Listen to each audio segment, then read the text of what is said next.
Welcome to Talking in Stations. I am Matterall. We're here to talk about EVE Online. I'm here with Ash Jarathi. How you doing, Ash? Greetings, fellow Empyreans. I am Ash Jarathi, and we are warping as a fleet tonight. We also have Rundle here hanging out. Wow, hello. Yeah, you got to work on your intro, Rundle. 'Cause you gotta, Crap. or I got to introduce you first, right? Because you can't beat Ash Jarathi's intro. And Yeah. Somebody follow me. I realize how's it going, Ash doesn't work with your intro, so I'm going to cut that part out from now on. Okay. I'll up It's my game. I'll up my game. Let's all up our game. Okay, welcome to EVE Online, Talking in Stations edition of the news day. Let's go right into patch notes. It's a big day today. I think some game changers dropped today. We won't see them change the game for a while, but my God, Sinos, mobile Sinos, and fleet formations, and a number of other things. Ash, what's in it? What's in this patch? Yeah, so what we got is probably like the flagship post for the rain quadrant. We have the tactical supremacy or whatever fleet formations patch note. I'm just going to go through it in order. So some of we not in like most important to least important, but just as they show up on the patch notes. First thing is some changes to audio, in particular changes to the tutorial. There's some adaptive music. They're still working on the tutorial. Most importantly, the default slider for music has been sent from 25 to 0.5, and they've also adjusted some of the audio levels. Just sounds like it's minor tweaking just to make things more pleasant. Graphics. Turret modules are now visible in all holes and structures from the moment they appear in scene. It used to be that they would take a little bit, but they did some optimization there. Fleet formations. Okay, so now we have fleet formations. To use a fleet formation, there are now new skills. They can be accessed via the new tab in the fleet window. Fleet warp will use the default point formation, which is what used to exist, which behaves the same as the fleet warps until that we have until now. Available formations include plane, wall, sphere, arrow, and relative. Fleet formations are respected for fleet, wing, and squad warps. So, like a squad commander could warp their squad as an arrow, and then the fleet commander could warp the entire fleet as a wall, for example.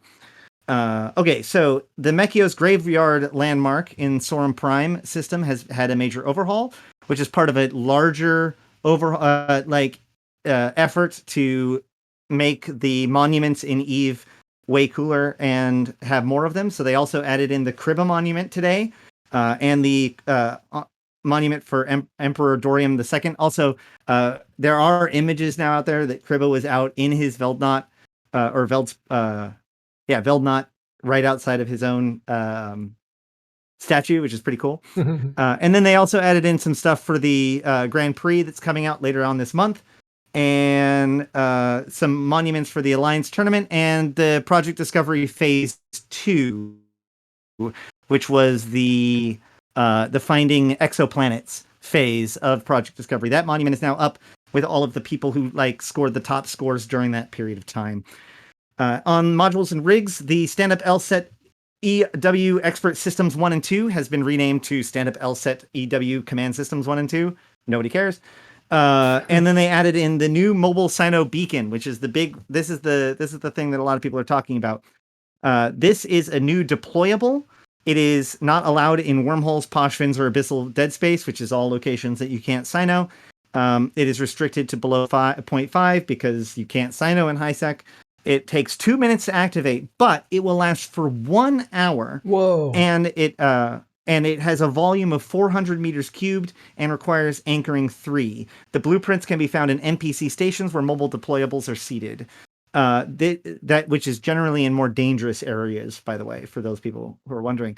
This 1 hour maximum lifetime means that idea of throwing up your own beacon and then going and jumping to it is now very, very easy to do. The other interesting thing that came from this is that it binds to the fleet. So if somebody launches this Sino, even if that person leaves the fleet, that Sino will still function for that fleet. So the fleet that turns on the Sino is the fleet that is attuned to that Sino. And moving people around won't change that. Oh, that's great. Next, missions. Okay, so for those of you like me who have been benefiting from the fact that there have been no response fleets to Gunstars and Warposts, Danger Will Robinson, they are back. I don't know. This probably means that we are going to see a lot more Edencom and Triglavian gate camps around in Edencom and Triglavian minor victories and fortresses. This means that it is even more important for anybody who wishes to travel through these systems to go into Poshvin and fight the road drones and the drifters and sleepers in order to gain your positive standings with both sides, so that way neither side will attack you in high sec. But for those of us who have deep standings in one direction or another, it just got a lot more dangerous to move around into those systems. Basically, the Warposts and the Gunstars had these really powerful response fleets that were turned off for performance reasons for the last several months. But with those being turned on, now if anybody triggers them, they will sit around and hang out at the gate and potentially just kill anybody who comes through that their standings don't like. So small bullet point, big implications. Implications. Right. So there's implications. Thank you. 2 new skills have been added: fleet formations and fleet coordinations. Not telling me anything about how those work. Moving on. Well, those are paired up. Obviously, those are paired up with the fleet formation stuff that's coming through. It's like more commands. Correct. Skills. If I remember correctly, each level unlocks different kinds of warps you can do. If I remember correctly. That's right. Okay, so then we also have expert systems, which we've now been talking about for about a week. Expert systems allows people to purchase access to certain skills as if they had them trained for a short period of time. So a new tab has been added that in the character tab that allows you to browse expert systems and tells you what skills that they will provide for you. When they are acquired, they are activated by redeeming onto a character. They persist through pod deaths and clone jumps, so they're not like implants or like short-term drugs. They're closer to like longer-term drugs. Players can extend the rental of the expert systems by 30 days. We're not quite sure what the cost for that is off the top of my head. One of the things I did notice is that the cost of the expert systems in the online store are actually relatively small for the 7 days version, like $2. With the exception of one that's $20, but yeah. Oh, I didn't see that one. Yeah, we'll cover that. We'll talk about that when we get there. And then expert systems recommendations for ships can be found in the following locations: the ship tree, show info for ships, in the requirements tab, in the market for ships, and ships tooltips. So CCP really wants you to know that expert systems exist and they will take care of your problem. Remove the old bulk delivery data system from the game. It's gone. Probably because they found us snooping in order to find stuff. I'm kidding. Let's see. Then there's a bunch of like fixes. I know there was one thing that stood out to me. So it used to be that the Citadel skybox, when you were docked in a station in Poshvin, looked like a normal thing, and then when you undocked, it got all red. That's been fixed. Oh, that's right. So when you open up your fitting window, at the very top, there's the bar where you click to drag it around. And for like years, people have been making a Reddit thread over and over and over again. Invariably, it's named literally unplayable, and it is just a picture of that cutting off the top, like the dots at the top, and showing it like as a two-tone and being like, oh my god! And like I know I've explained it like literally 10 times. Well, guess what? Explain it no more. CCP finally fixed it, so no more extra bar at the top of the fitting window. Huzzah! You did it. I think that's all of the big ones for today. Yeah, that's a lot of big ones. Again, implications to be seen. Did you read through the user interface changes just now? The timestamp on the selected window items now structure reinforced. I did not. No, I kind of breezed through the giant list of all of like the UI and bug tweaks. I can go into those. That's okay. No, you don't have to. Yeah, a lot of these are just bug fixes. The thing about these patch notes, normally, anytime you read patch notes, when you get more experienced, you read more and more details. A lot of people will skip like actual gameplay fixes, but there's some real richness in there if you look. Same thing with user interface. That's sometimes those little changes are huge changes in how you play the game. So you want to know those. But most of the time, younger or not less interested players will just see what the big features are and move on. But it takes a while to figure out like what specific scenario that detail is is important for. Usually So, there's a story behind every bullet point. yeah, just like the one that you just told us about. Yeah. All right, That's cool. true. That's a good point. Should we look at one of the big stories is this expert systems, and we can look at the prices now. For those of you who follow Talking in Stations, we have a new show for European viewers that happens earlier in our day, but later in theirs.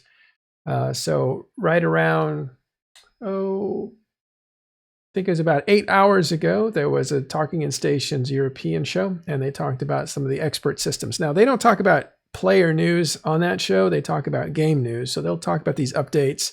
They'll talk about other games that are related to EVE Online. They'll talk about CCP and stuff.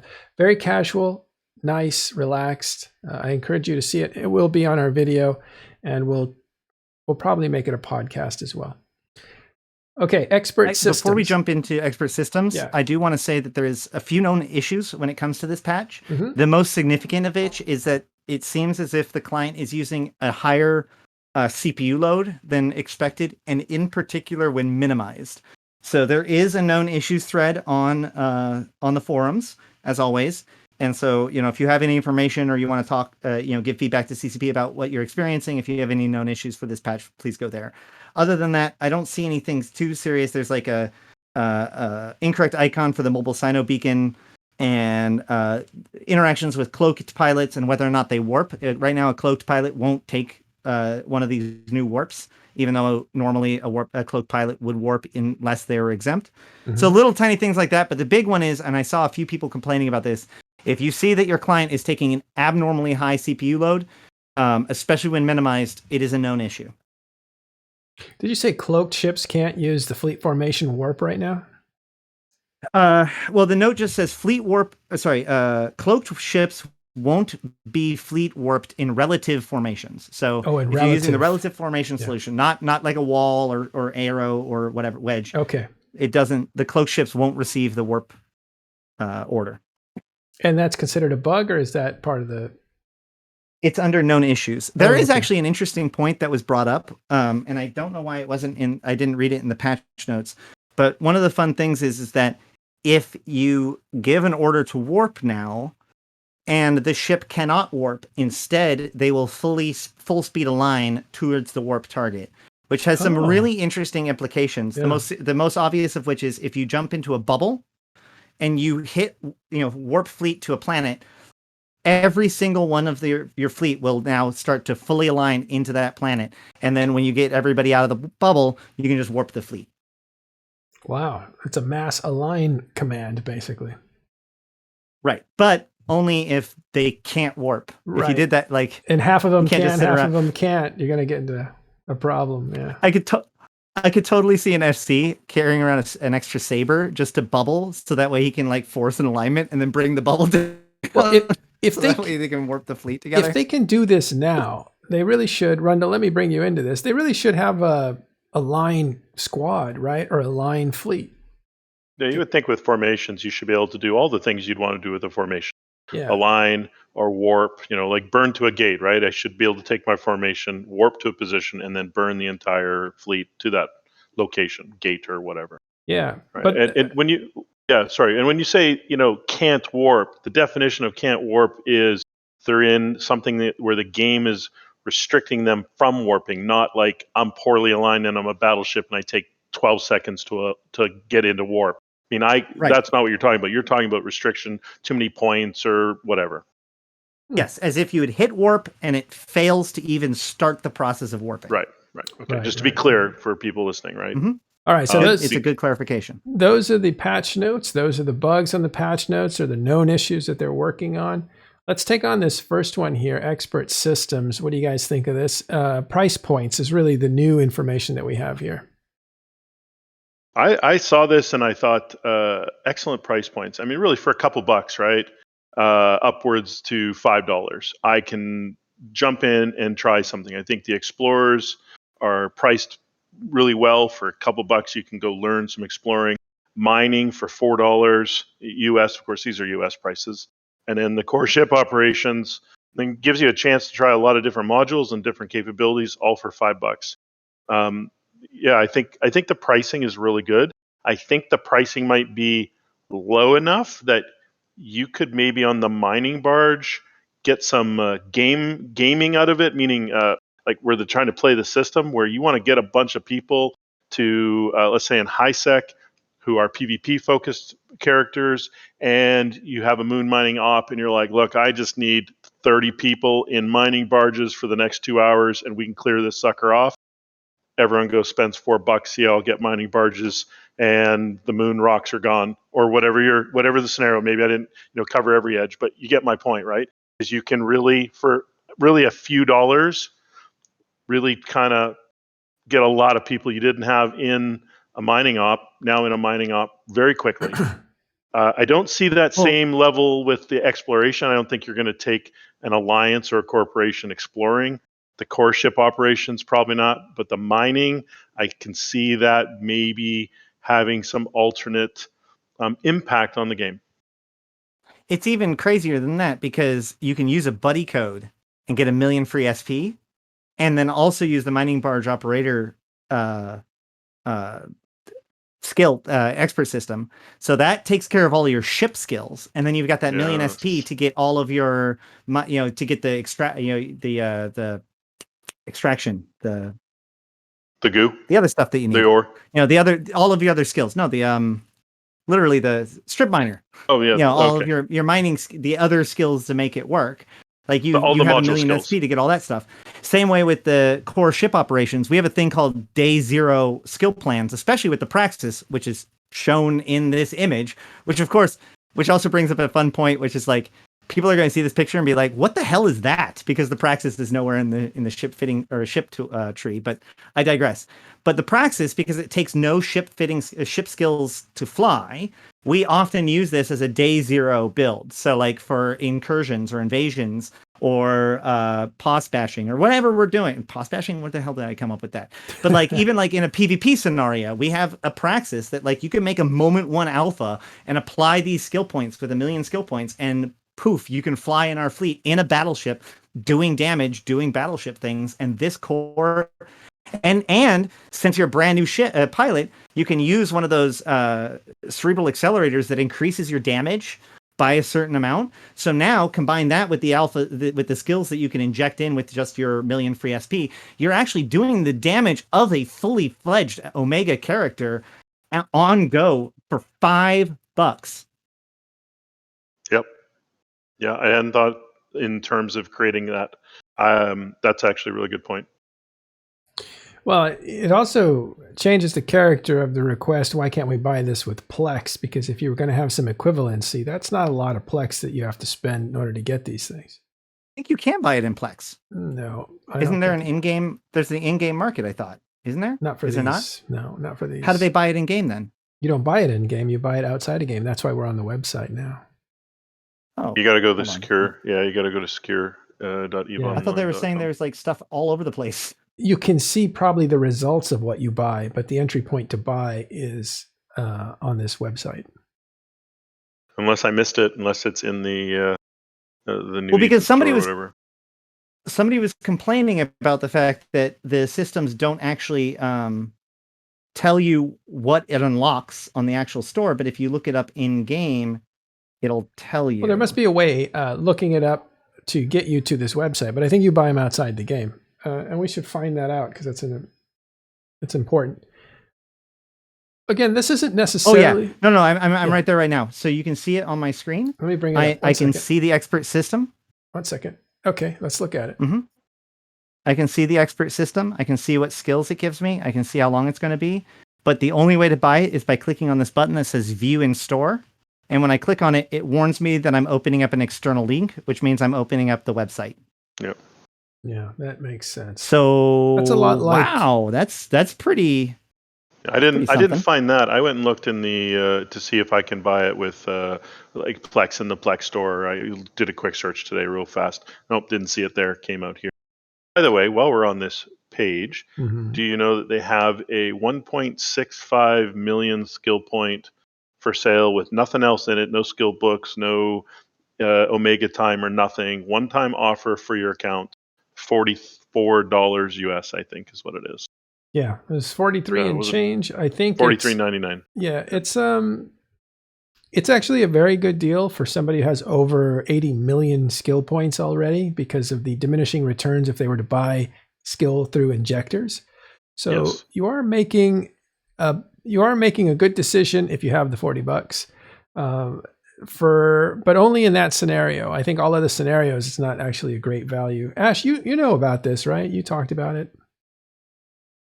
Yeah. Well, I mean, they've been selling skill points now in various different bundles. I think this came out in November, by the way, and it's really now, that long ago. Clearly, I have not looked. I thought it Yeah. was as part of this launch. Well, they have All right. Well, call me. There was Call there me was a Muffin new then. offer as part of the rain. So every Yeah. quadrant, they're basically refreshing these things. Gotcha. now.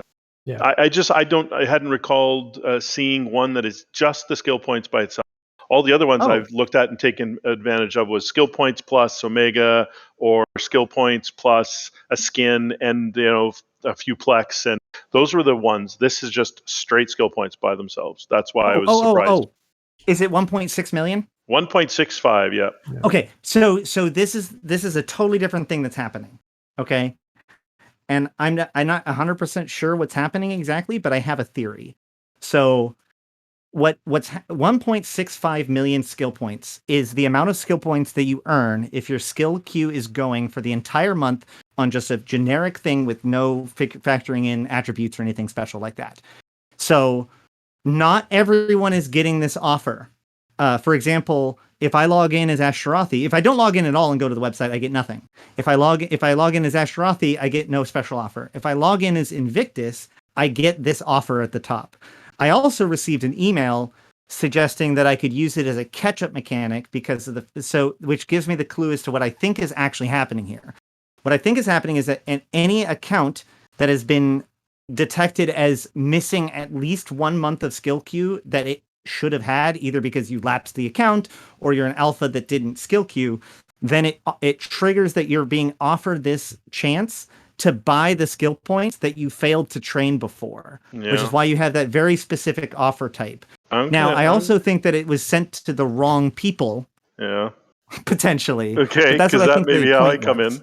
Yeah, because all of my accounts got them today, and I was like, well, I'm just buying them, and now I got 1.625 or 1.65, whatever it is, 1.65 million skill points on all my accounts.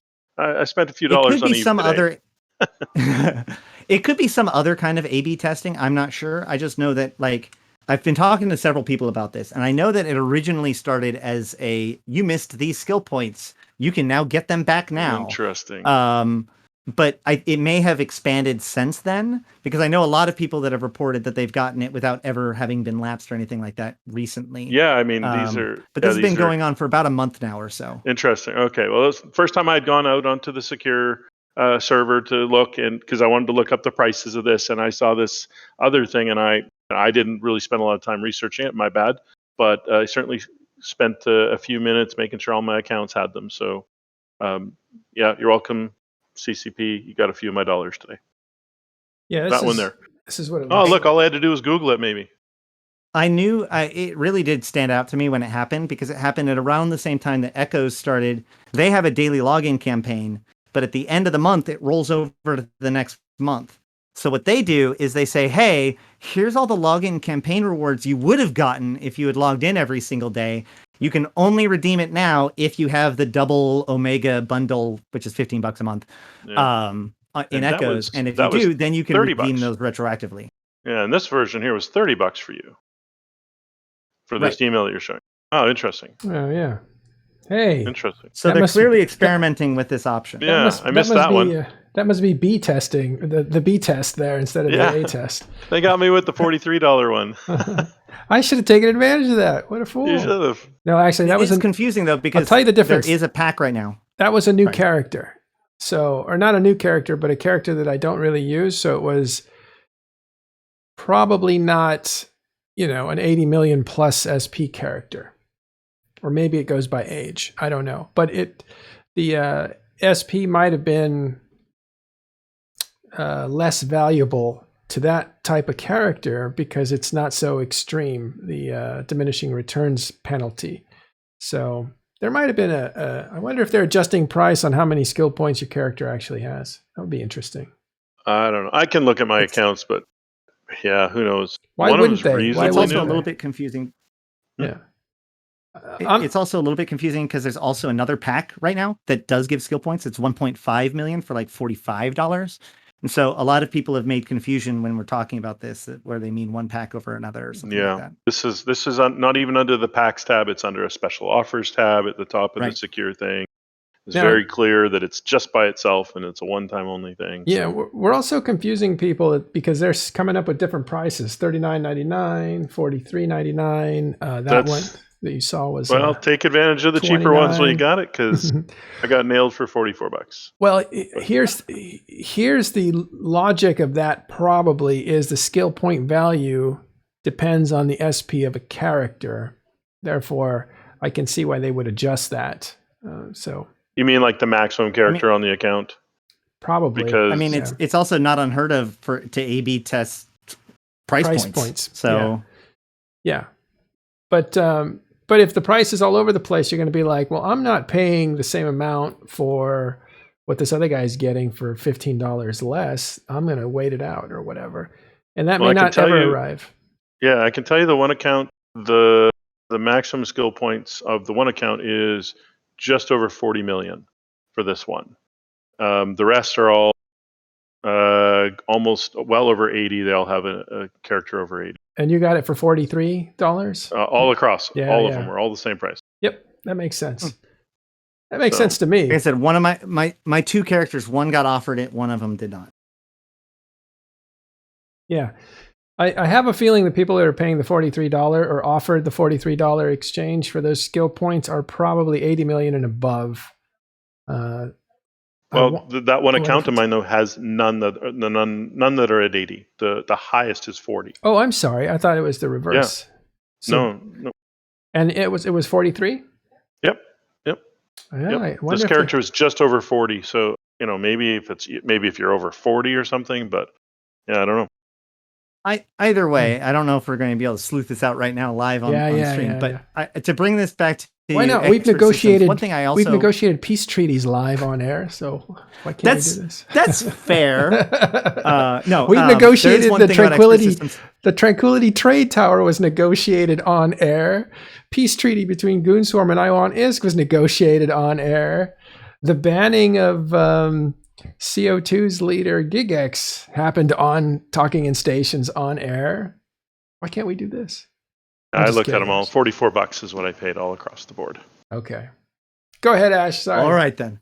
Back to other one other thing, these expert systems represents another option for CCP, because they can actually provide these expert systems in-game through various different mechanisms, including the login reward systems. So the big example of this is actually going to be happening at the end of this month, where it seems as if everyone will have at least the access to the Interceptor's expert system, which will allow everyone, including alpha characters, to fly Interceptors for the final weekend of this month in celebration of the Federation Grand Prix. Awesome.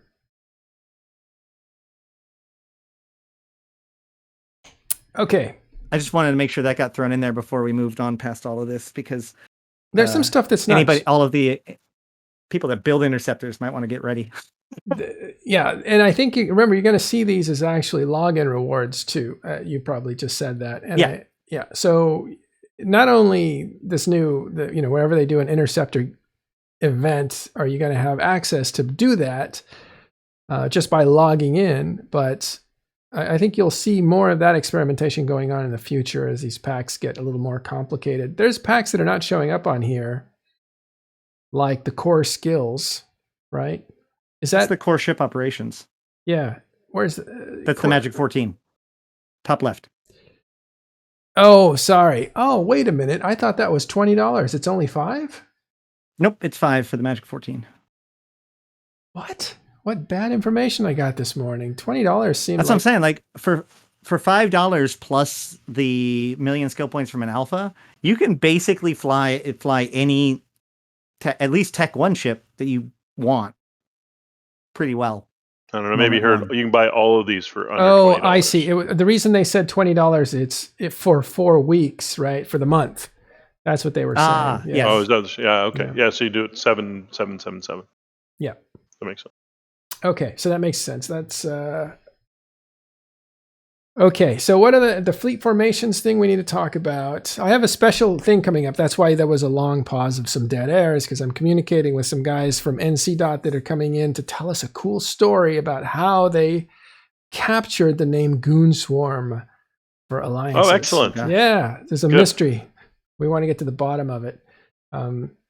Ash, do you want to do fleet formations, or we pretty much already talked about that? I haven't been able to play with them yet myself, and I haven't seen anything. I think it's going to take some too much time. as far as the feedback. Yeah, it's going to take some time to see what they do. I don't think we have enough information right now. I don't think anybody does. Is there anything else on the subject of news, though? Yeah. I do want to say, so from the Hobo Leaks point of view, so everybody, flash spoiler alert or whatever. The next couple of abyssal proving conduits appear to be, it's going to be the March 12th through the 16th is going to be interceptors, which I think we already knew. 26th through the 30th is going to be assault frigates. It looks like a 4-way free-for-all. And during the hunt, which is probably... there's going to be a 3v3 destroyers from the April 9th to the 13th. So the next 3 proving conduits are going to be interceptors, and then assault frigates, and then destroyers. T1 destroyers. Cool. All right. So before we move off the patch notes, one real quick question on this mobile Sino beacon, because I just don't know. Can the inhabitants, occupiers, whatever of a system, are they notified? Does it appear on the overview? Is there a message that goes out?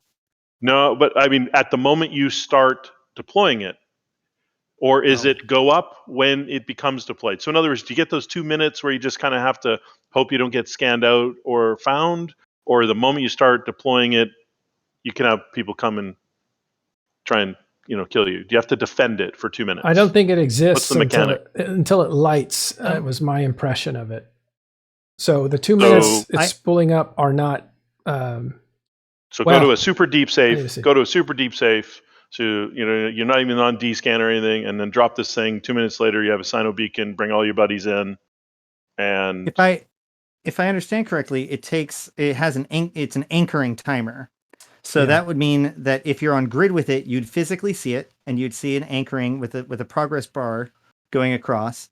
But if you're not on grid, you would not see that progress bar. Okay. You may or may not be able to D-scan it, or you'll probably be able to D-scan it or probe it while it's anchoring.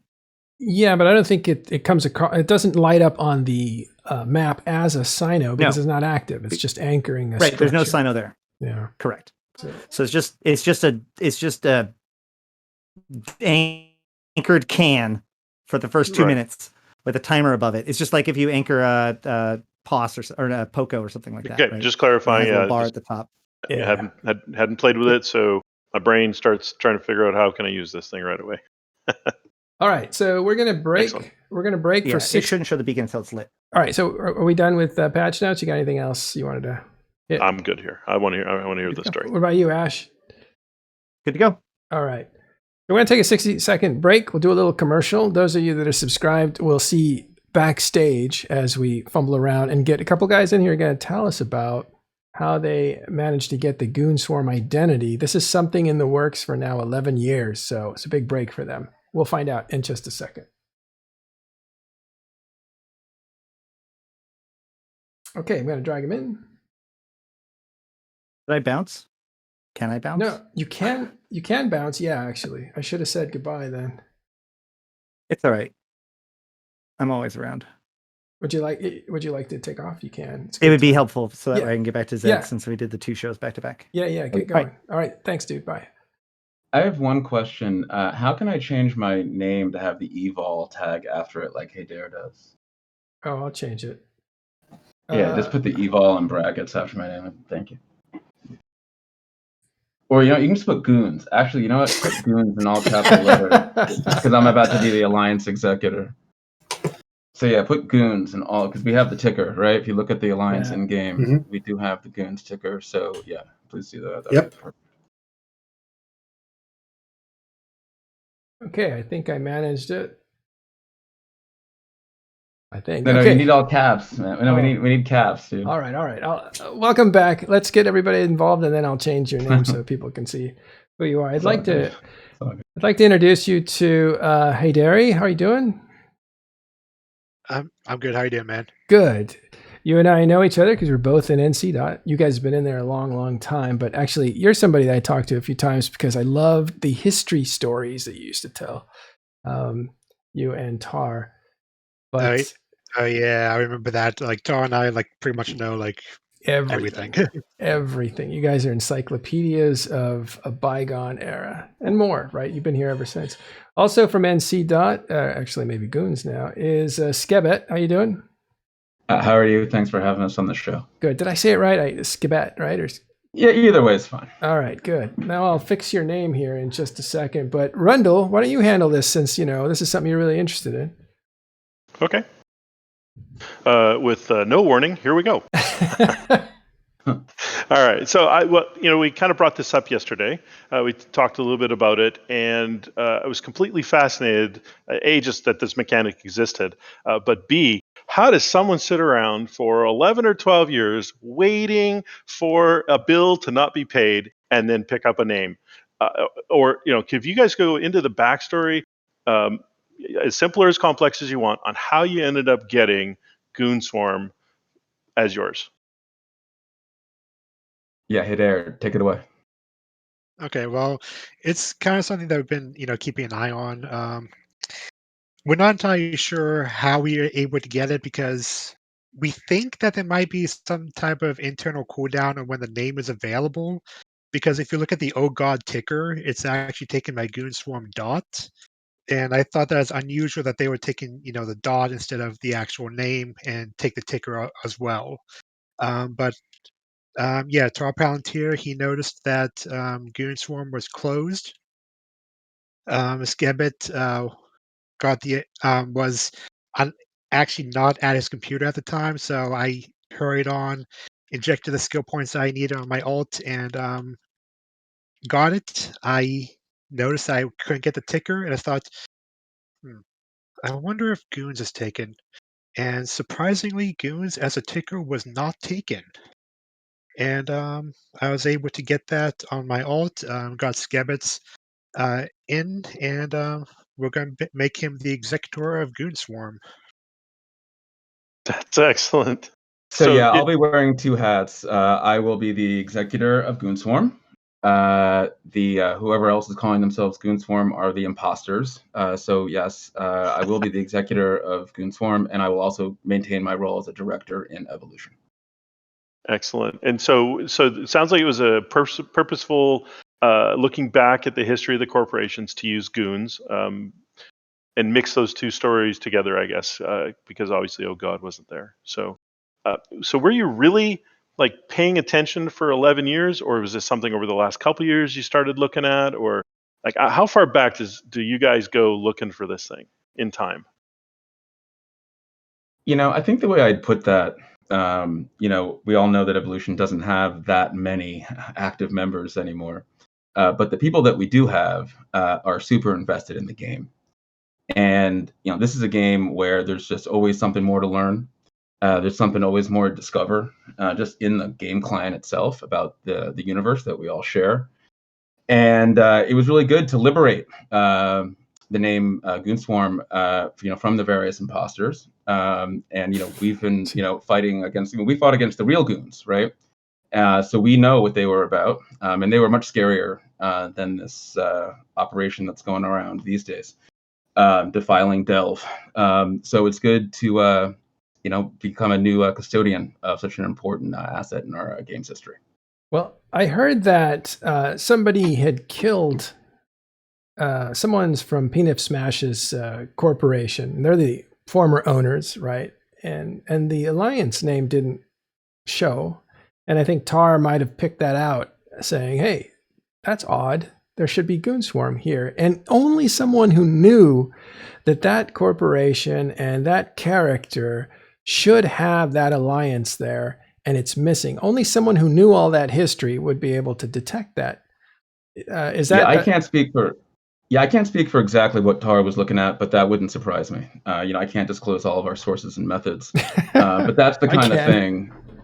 But that's the kind of thing that being around the game for a long time really allows you to do, is really understand what's going on at a level that most people can't. So it doesn't take a lot of people to have an impact in this game, and so that's what we're about. Right. So you're having some fun with it, but on the other side of this, can you tell us about how either one of you guys, how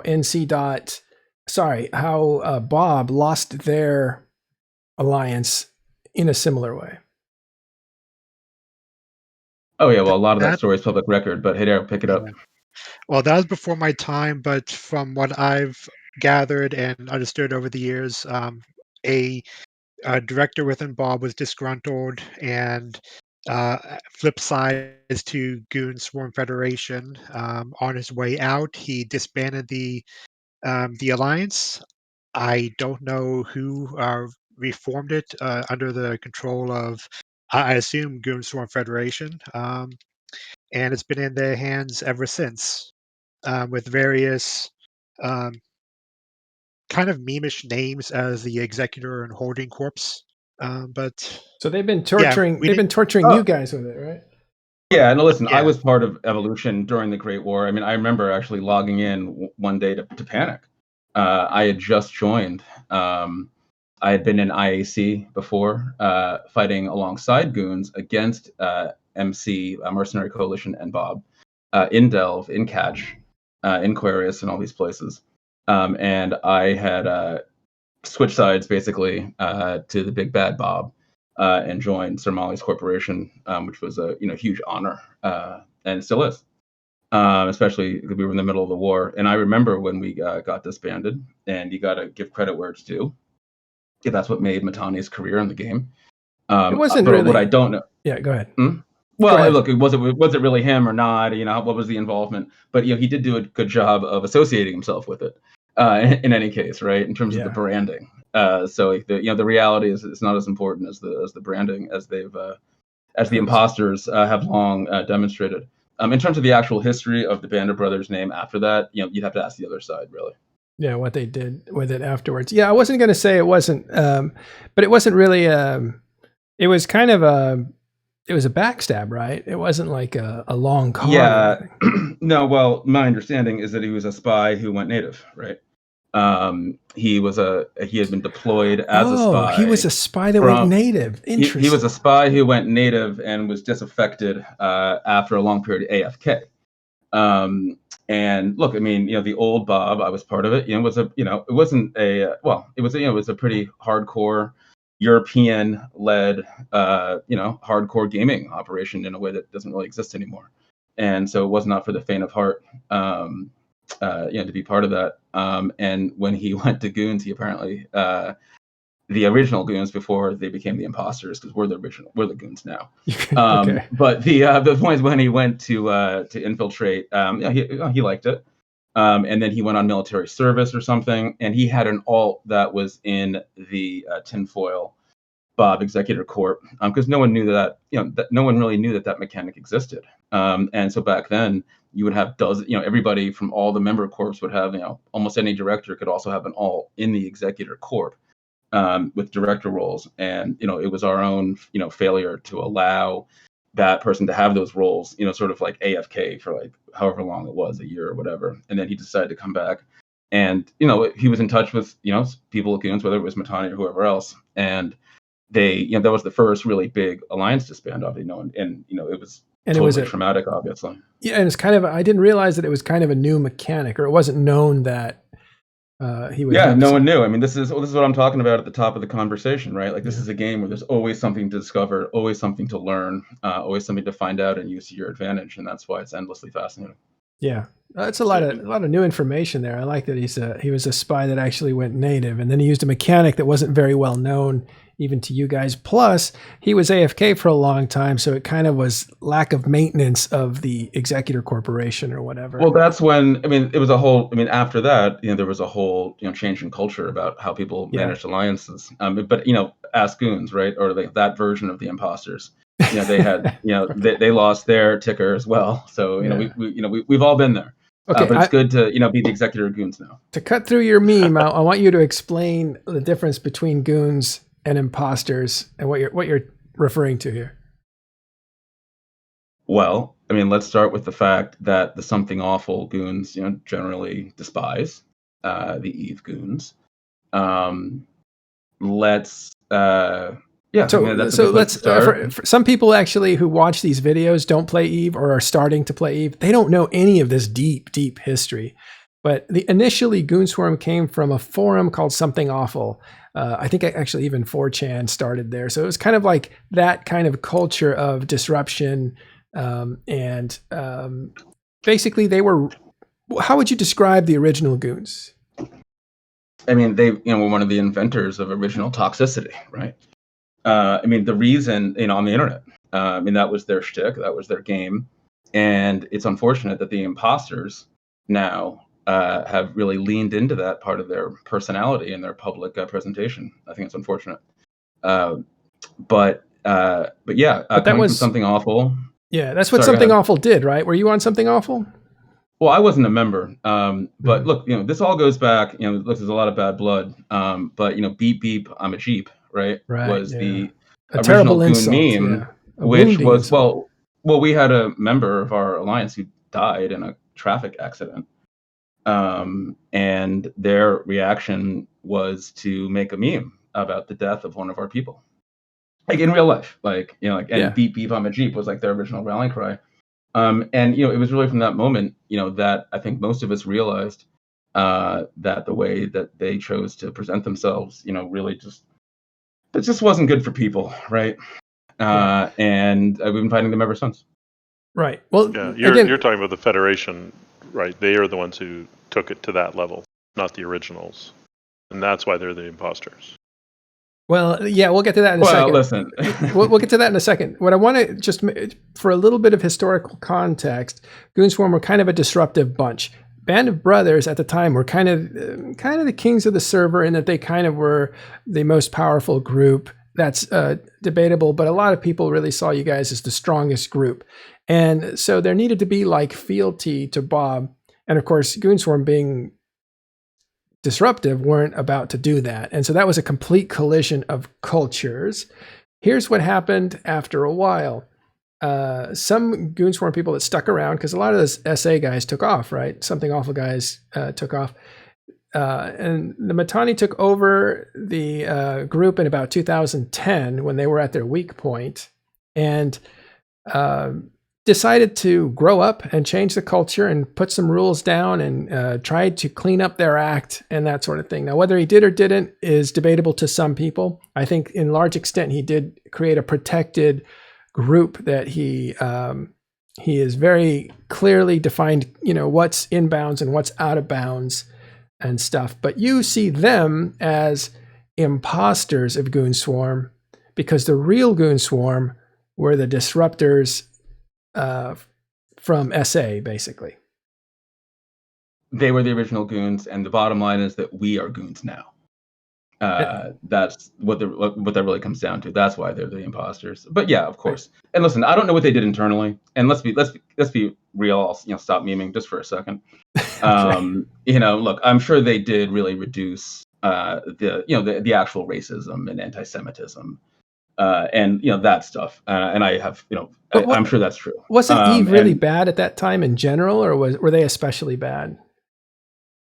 Oh, listen, I don't know, because I only went on a few ops with them. This is a long time ago. I was in IAC, so I can't speak to it. But I want to give them credit.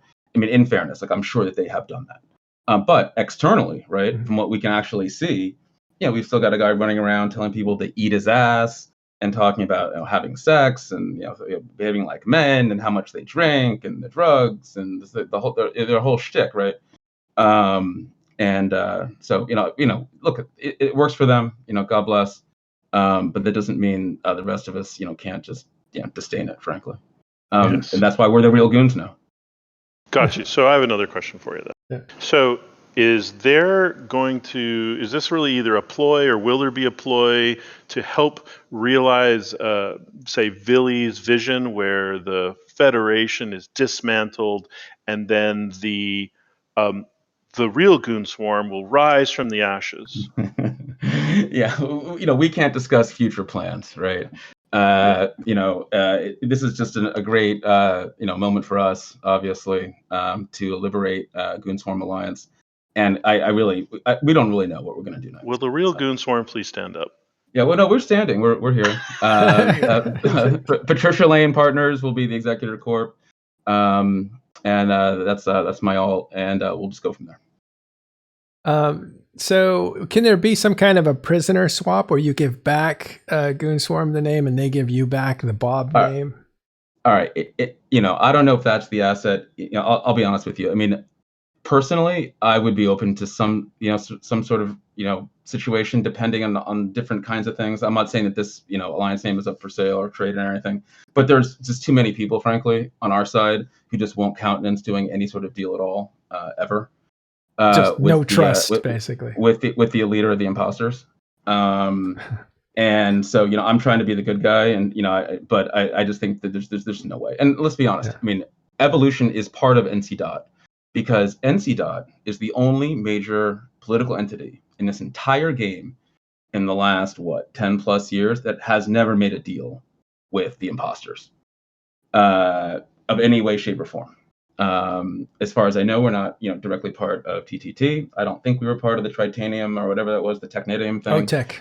Yeah. But in general, I don't know. I don't know the answer to that. If we were part of OTEC, then that would be like as close as we ever came. And you also broke. Right, you also broke OTEC too. You're the ones that broke OTEC because you didn't. The point is, we're the most GUR imposters in this entire game, right? Yeah. Evolution. I mean, and it's good for the game, right? It's good for the game for there to be polar. I'm not sure people know that. I'm not, because they look at Villy as if he's the big bad monster coming at them in Delve, and I'm like, did you guys forget about Vince Draken? That guy hates the Imperium. He really wants. Like I said, I mean, the reason Evolution is part of NC. is because NC. is implacably opposed to the imposters, as are we. Yeah. And this is different communication style, right? Some people like to talk a lot. And some people just prefer to have their actions speak for them. Some people just strike from the darkness. That's what I imagine Vince does. But Evolution is, it's one of the original corps of EVE Online. It was in the beta. It's talked about in the first book in the making. It really is. It goes down to the very beginning of EVE Online as far as the efficiency and the advanced gameplay and even the ruthlessness that followed early on. What's it like being in Evolution these days? Hey, Dare, do you want to speak to that? I'm not sure if maybe he's AFK. What's it like? That's what it's like. Go ahead. That's what it's like. Yeah, exactly. Everyone's AFK. That's what it's like to be in Evolution. Evolution. Hello? Hello? Is this anybody there? Exactly. We'll just, log in once in a while and, steal an alliance here and there, whatever it takes. No, listen, I mean, I had 2 Titans on grid at M2. Yeah, I'll tell you, look, I mean, it's definitely a corporation that has, and I want to come back to Delve in a minute, and our relationship with the region, and with the constellation, frankly, that 1DQ is in. We'll get to that in a second. Mm-hmm. But no, I mean, just, we have more assets than people at this point. We don't really recruit very much. It's, very much a family. Still socialist in the idea that nobody really owns property. It's all corporate property and you hand it out as needed. Does that still happen? Yeah, we just have tiers of permissions, right? Like members and then directors, and there's an intermediate role, and they just have access to different hangars. Yeah. So, the line members don't have access to everything. But, we have stuff all over the game, just assets that have been there forever, cached in different places, just from deployments from 10 years ago, 5 years ago. So trusted And now people. we have another asset. We have another asset, which is the Alliance Goon Swarm. You're good, man. It's more responsibilities for no pay. More responsibility for no pay. But a lot of your more trusted members and everybody in there, it seems like trusted at a certain level. You have a lot of old players.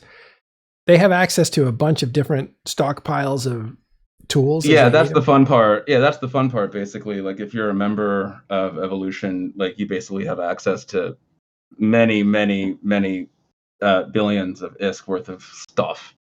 Just sort of wherever we're staged, for instance, in different parts of the galaxy, you know, ships, hulls, modules, just all kinds of just stuff. So, because you never know what you're going to need, right? Right.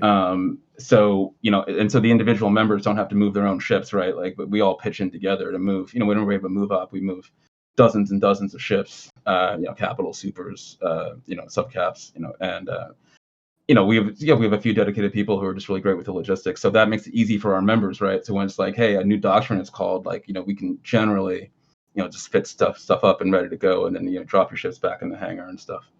So yeah. Wild. If you don't mind, if I could just say something about Delph in particular, that, you know, the imposters. Sure. Then we'll come back to Hidera. Go ahead. Oh, I'm sorry. Hey, Darrow. I'm sorry. Please pick up. Are you there? I'm here. What's up? Like what you need to know. Yeah, I want to know what's it like being in Evolution these days. It's nice.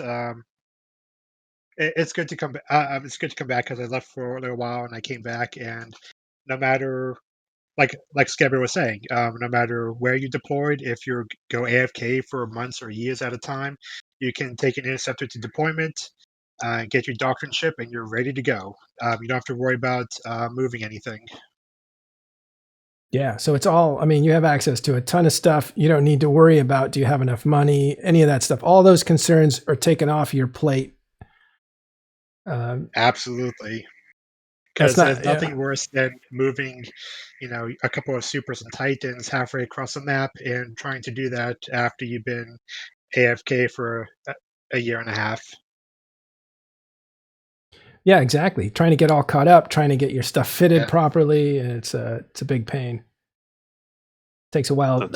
Normal person. Yeah, those are never any fun. Yeah, I always like that about Evolution. They were just so tight on recruitment that they didn't worry for whatever reason about people screwing up and just taking stuff. And a lot of the stuff is shared. It's they call it kind of like the socialist model. And what it does is it puts value on the player's time, right? Because they know you're valuable enough to be in the group, so they immediately say, let's take away these concerns of money. Let's take away these concerns of ratting. Let's take away the concerns of all this other stuff. You're now a warrior, and we'll supply you with the best stuff that your skills can handle. Don't worry about anything else. I thought that was interesting. That's a really great way to put it. No, thank you. I mean, you know, it's like the real world. It's like, you know, what is leadership and management? It's really about empowering other people and giving other people the tools they need to succeed. Yeah. And that's what we try to do inside Evolution. So do you guys still barbecue together? Does that still happen? You know, I missed the last one. Hey, when was the last one you went to? You probably went to one without me.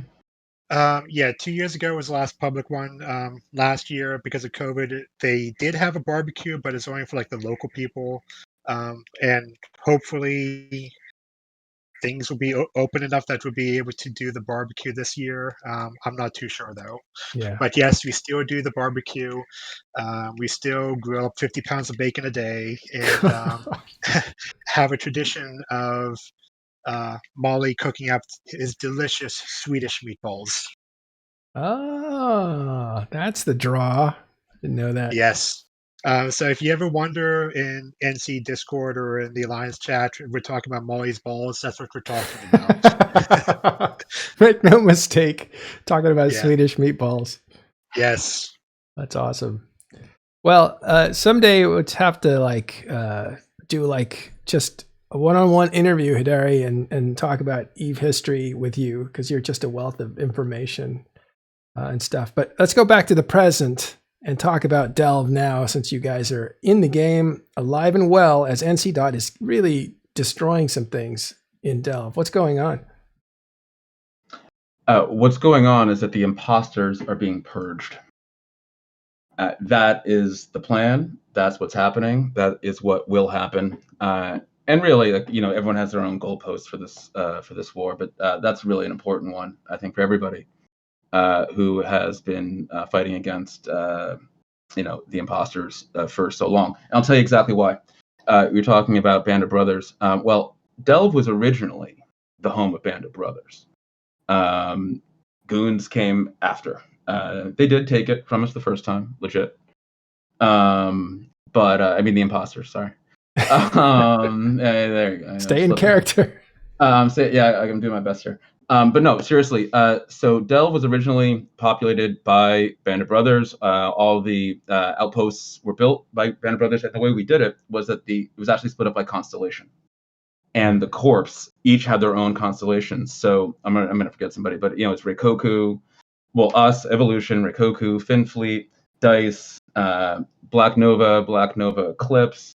Who am I forgetting? I don't even know who I said. Anyway, the point is that each Corp had their own constellation, and the constellation here, OEIMK, where 1DQ is the entry system to this little pocket, that has always been the Evolution constellation.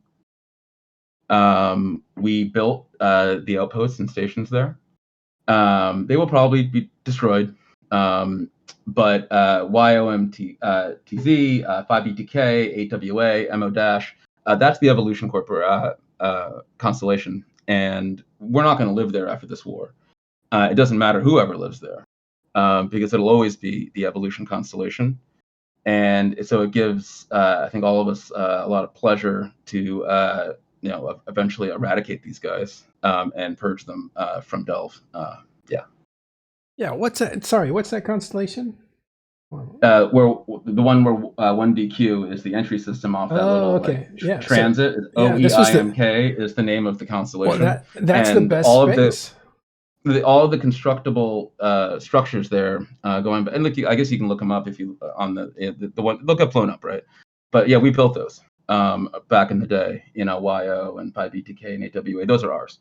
And I think we still have. I think like assets. I guess they purged the clones at one point, but a lot of us had drum clones, and I guess I still have assets in those, some of those. But we have no expectation of getting those back. Yeah, they're faction Fort is ours now, right? Correct, exactly. Yeah. And that's unfortunate, but that's just the way it is. But yeah, that's what's happening, and I think our resolve is high. Like I said, I personally had 2 avatars on grid under the Keepstar and M2.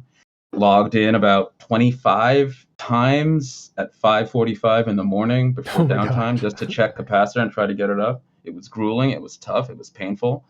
But I think it really brought us closer together just going through that, because we knew that at a certain point, look, there was obviously there was some bitching and moaning early, but we realized pretty quickly that goons were overcommitting.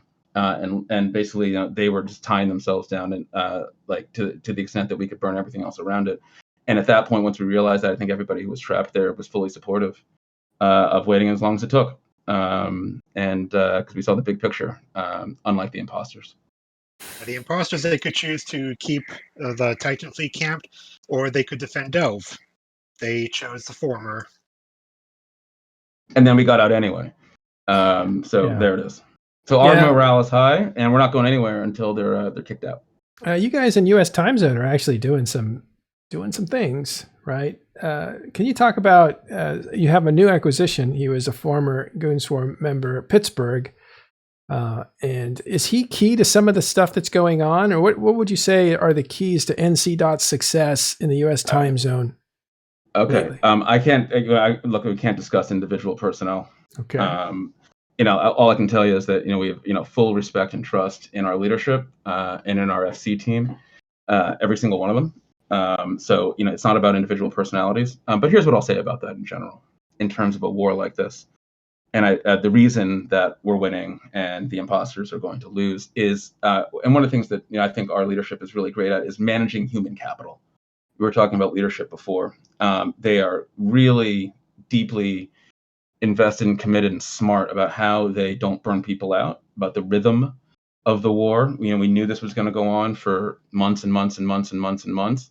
And it was super important to, really think about the human resources, if you will, especially at the FC level, especially at the FC level, because if you don't have a great FC bench, you don't have anything in a war like this. And this is not my area of expertise, but I can see it. And when you look at how goons burn themselves out in M2, and how when we rang the dinner bell, they would always come running. That management of their energy level, if you will, versus our energy level has always been superior on our side, even when we've had horrible mistakes like the M2 situation. There was some criticism of the initiatives management of resources early on by Killa B, who said, we just tapped them and they overreacted, and you can only do that so many times. So even from the very beginning, NC was criticizing the Imperium's overreacting to situations.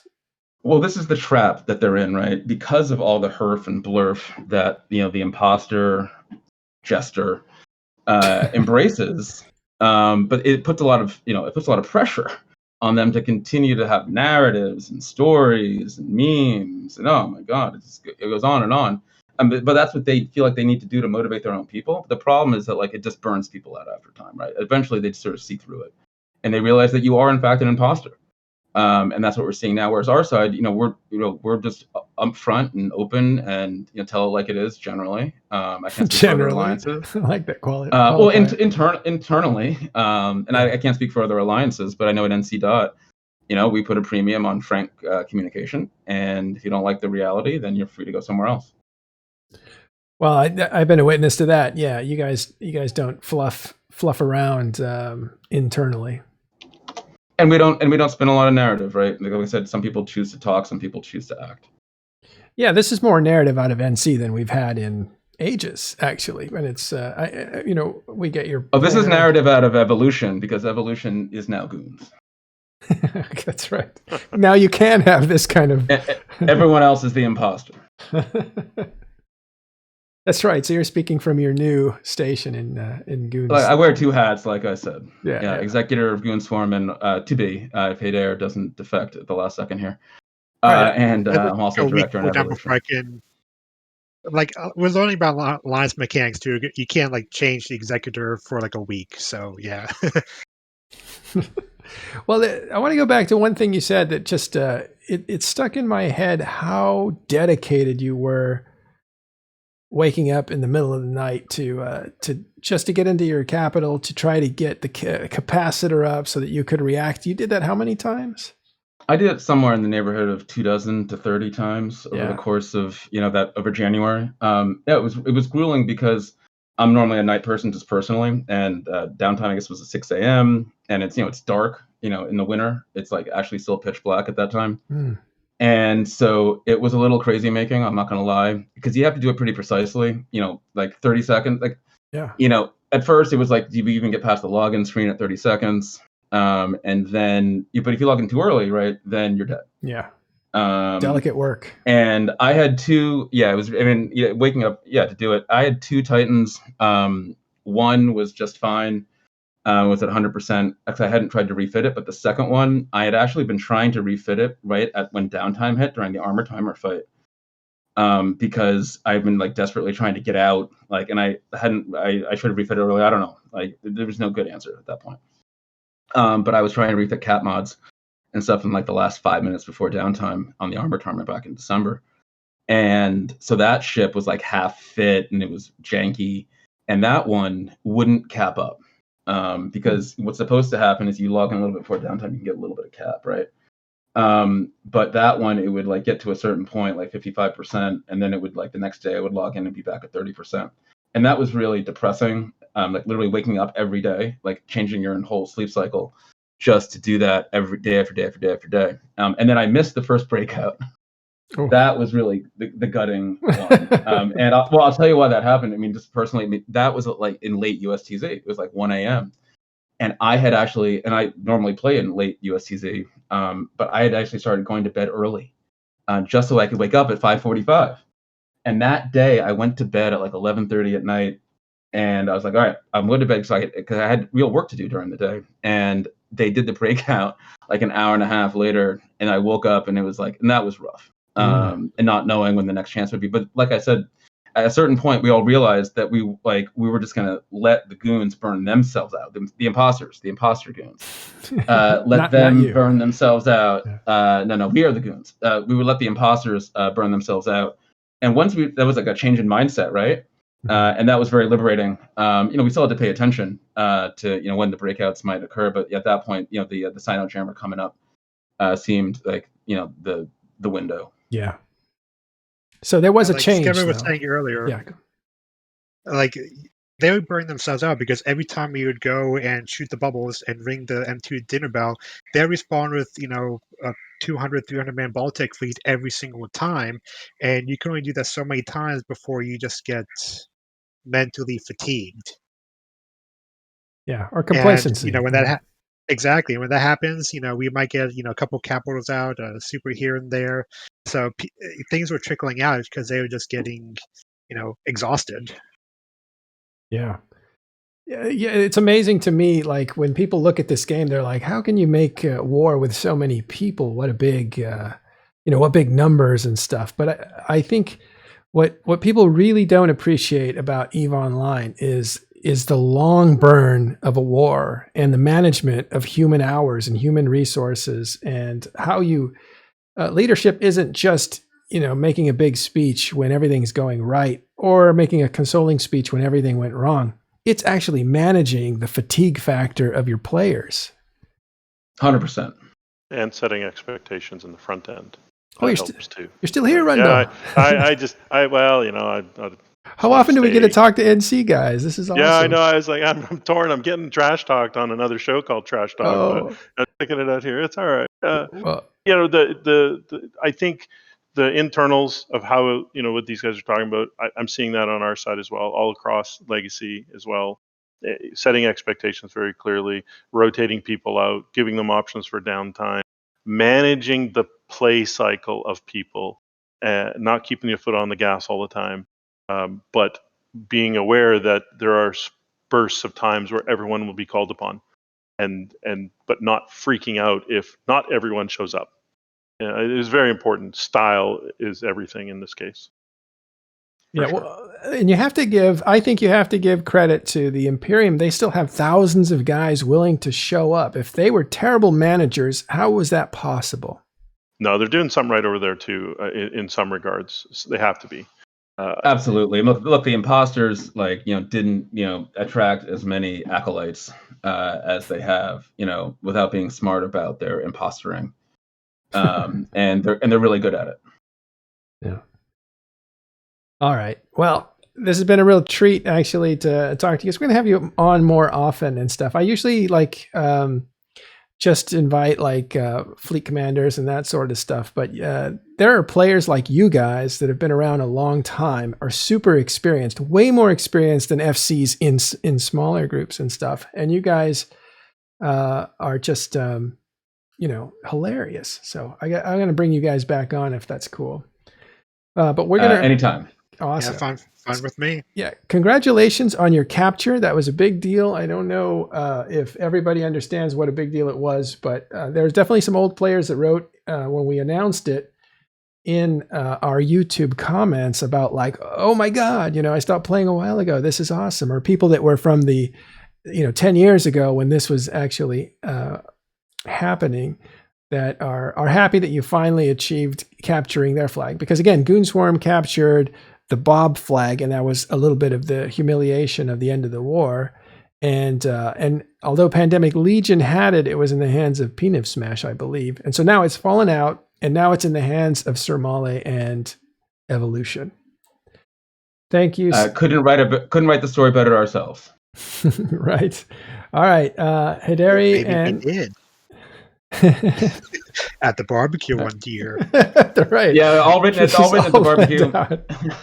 Thank you for having us. Yes. Take care. Give it pleasure. Hidari, pleasure. NC Dot is here with us. Rundle, thanks for coming around. Appreciate it. And no problem.